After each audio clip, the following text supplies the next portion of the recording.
As artificial intelligence and machine learning are being applied across various channels and industries, big corporations invest in these fields, and demand for experts in machine learning and artificial intelligence grows accordingly. Now, Python is the most popular language for AI and ML because it has a great choice of libraries, which makes it most popular language used for AI and ML. Now, we will discuss some of these libraries here.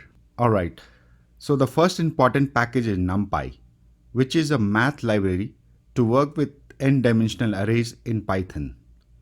It enables you to do computation efficiently and effectively. It is better than regular Python because of its amazing capability. For example, for working with arrays, dictionaries, functions, data types, and working with images, you need to know NumPy. SciPy is a collection of numerical algorithms and domain-specific toolboxes, including signal processing, optimization, statistics, and much more.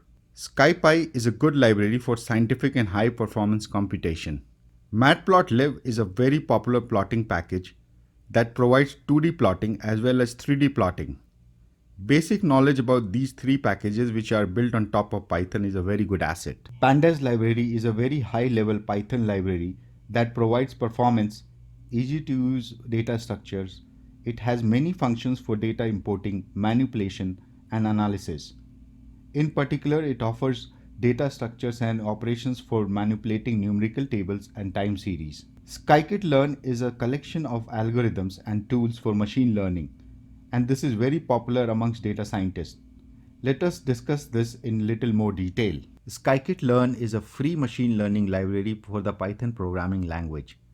It has most of the classification, regression, and clustering algorithms, and it is designed to work with the Python numerical and scientific libraries like NumPy and SciPy.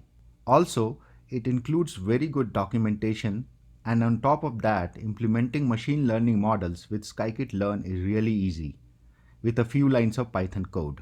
Most of the tasks that need to be done in machine learning pipeline are already implemented in scikit-learn, including pre-processing of data, feature selection, feature extraction, train and test splitting, defining the algorithm, fitting models, tuning parameters, prediction, evaluation, and exporting the models.